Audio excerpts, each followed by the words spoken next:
Pemirsa, isak tangis mewarnai pemakaman santri korban ambruknya pesantren Al-Ghazini Sidoarjo, Jawa Timur. Meski terpukul, keluarga mengaku ikhlas.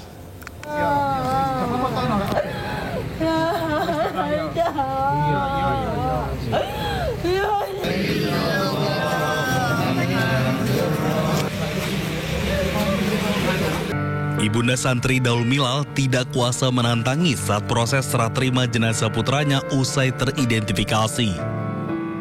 Ia tak percaya bahwa Daul Milal turut menjadi korban tewas dalam musibah ambruknya pesantren Al-Ghazini di Sidoarjo, Jawa Timur pada 29 September lalu.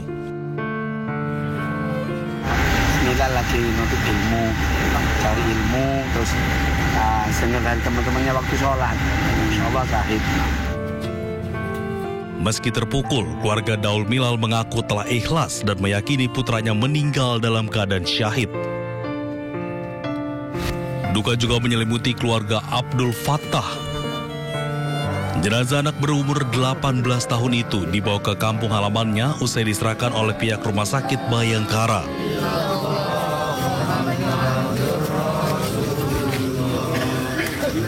Selanjutnya, jenazah disolatkan sebelum dimakamkan. Suasana haru menyelimuti keluarga dan warga sempat turut mengantar kepergian almarhum ke peristirahatan terakhirnya Senin dini hari. Untuk yang Cilenyi ini Abdul Fattah, ini yang Cilenyi Asin Bengkel, untuk yang Tampilangan Arif ini. Itu berapa kira-kira santri di Sampang itu yang saya mengetahui yang jadi korban?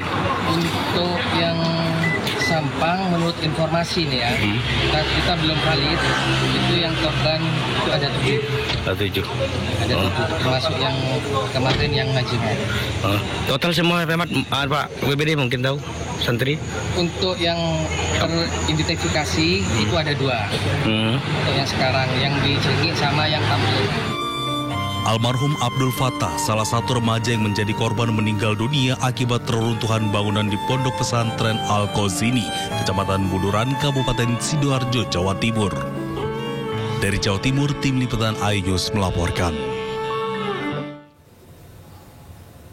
Setelah 9 hari bekerja keras mengevakuasi korban, operasi SAR pencarian korban ambruknya pesantren Al-Ghazini Sidoarjo akhirnya resmi ditutup. 67 orang dinyatakan meninggal dunia.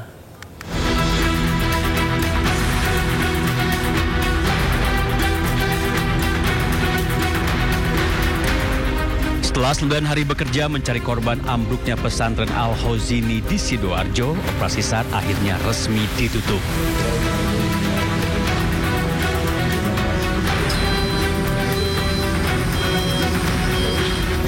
Selain sudah selesai mencari korban, tim SAR gabungan juga sudah memindahkan material bangunan sisa runtuhan. Lokasi pondok pesantren yang awalnya penuh dengan puing, sejak Selasa pagi sudah bersih dan rata dengan tanah. Selama 9 hari bekerja keras, tim SAR berhasil mengevakuasi 171 orang, termasuk potongan tubuh. 104 orang selamat, sementara 67 orang dinyatakan meninggal dunia. Sehingga kegiatan yang telah dilaksanakan sejak tanggal 29 September dan hari ini masuk di hari ke-9, kita telah menyelesaikan pelaksanaan operasi pencarian dan pertolongan terhadap korban.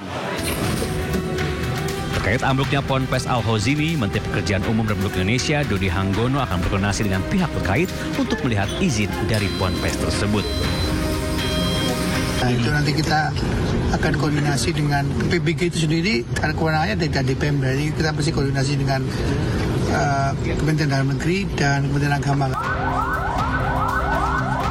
Senin sore 29 September menjadi hari penuh duka, khususnya bagi para santri di Ponpes Al-Ghazini. Bangunan yang sedang dalam tahap pengecoran mendadak runtuh, menimbun ratusan santri yang sedang sholat asar. Dari Sidoarjo, Jawa Timur, Hendri Aprilia, Ade Supriyatna, iNews melaporkan.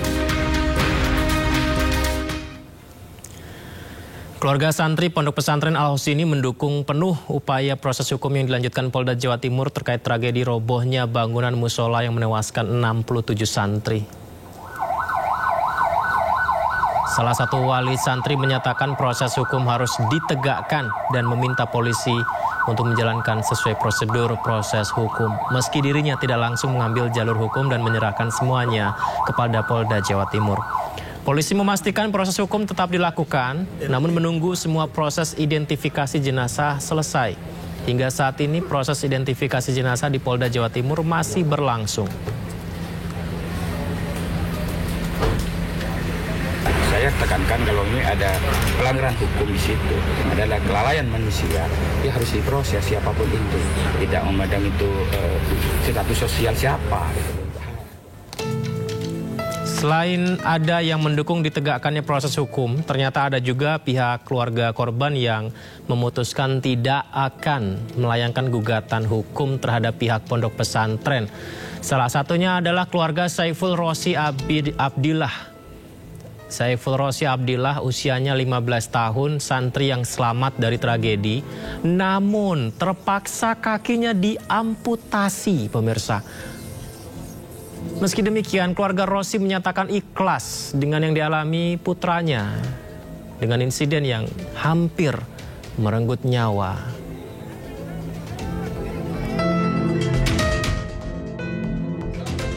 Enggak menuntut saya. Soal itu saya yakin apa yang dikatakan beliau itu adalah takdir Allah. Saya yakin seperti itu ya.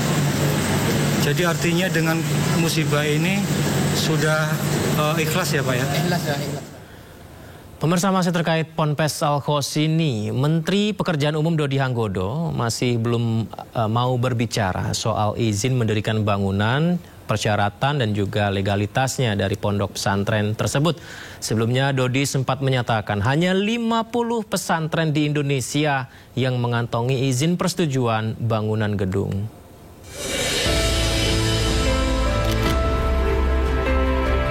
Menteri Pekerjaan Umum Dodi Hanggodo meninjau langsung lokasi ambruknya bangunan musola di Pondok Pesantren Al-Khossini, Desa Buduran, Sidoarjo, Jawa Timur. Dalam kunjungan, Dodi Hanggodo didampingi Gubernur Jawa Timur Hovifah Indar Parawansa, Kepala Basarnas Marsdia TNI Muhammad Syafi'i, dan Kapolresta Sidoarjo Kombes Christian Tobing. Namun saat disinggung soal izin mendirikan bangunan atau persetujuan bangunan gedung, Dodi enggan berbicara.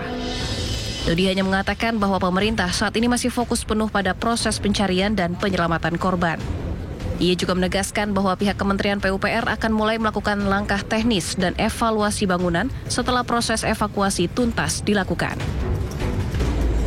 Ya itu makanya itu nanti pelan-pelan kita bereskan soal kualitas bangunan masing-masing. Bersama-sama dengan Pemda setempat kita akan membangun sebuah muslim. Kementerian Agama, Kemendagri, Pemda setempat akan terlibat bersama-sama untuk membenahi semua bangunan supaya kejadian tidak terulang lagi.